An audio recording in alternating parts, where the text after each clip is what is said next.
What is the value of knowing which type of musical writer you are? So you don't get hung up on trying to be something you aren't, right? I'm not going to get hung up. John was okay with not being as good a melodist as Paul. It didn't stop him from producing music that we all listen to just as much. It's just very important to know what you're good at and what you love to do with writing. Like with a couple years ago, the Washington Post asked me to write some pieces on getting older. I wrote a series of 12 over the course of a year, and back when the Post was still the Post. And but when they came to me, they had this idea that I would write. It would be much more sociological. I would talk to other people across all different socioeconomic levels, and I said, I don't do that. That's not what I'm good at. I don't want, and I also don't want to. But I can write about what it's like for me and what it's like for my friends who have gotten so much older, and so they went for that.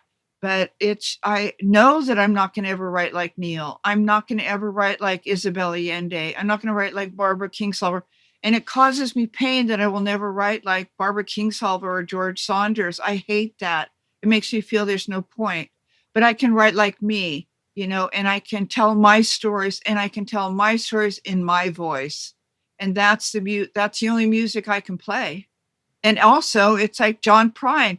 John Prine was not Eric Clapton, or vice versa. I much prefer John Prine.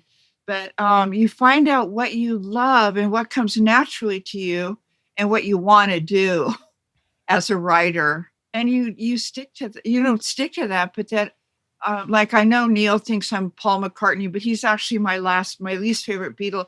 Plus, as I mentioned in Good Writing, we went to the Oakland Coliseum to hear him, and we caught COVID, so then I completely turned on him.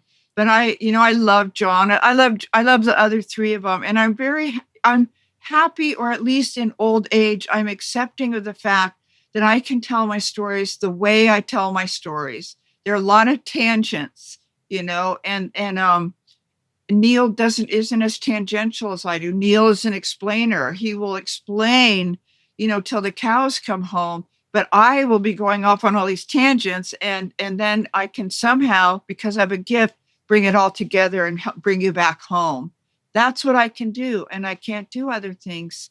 And so we wanted writers to know that their natural voice and the stuff that they love, both about life and living and their own lives, is theirs uniquely to tell. And that's what we want to hear. That's the song we want to hear. Yeah. Once I found my natural voice, it's like anything that you master in life. The point of mastery isn't virtuosity. The point of mastery is there comes a time when you don't have to try as hard anymore. And once you can just sort of sit back and ease into it and let it flow on its own, then you can use your mastery not to get better at your mastery, but to use it as a groove in which you can center your view of the outside world. And the metaphor I use for this, or analogy I use for this, is a good river guide knows the river so well that you barely see him or her working the paddle. And if you watch him or her, they're not even bothering to watch the currents anymore because they know the river anymore. What are they watching? The otters playing on the banks. Nothing to do with their mastery. And so when I found my voice and accepted it, that I wasn't going to be William Faulkner ever, and took my voice and decided to work with it, whatever it was, and strengthen it, whatever it was, to the point that I could feel comfortable with it at any time.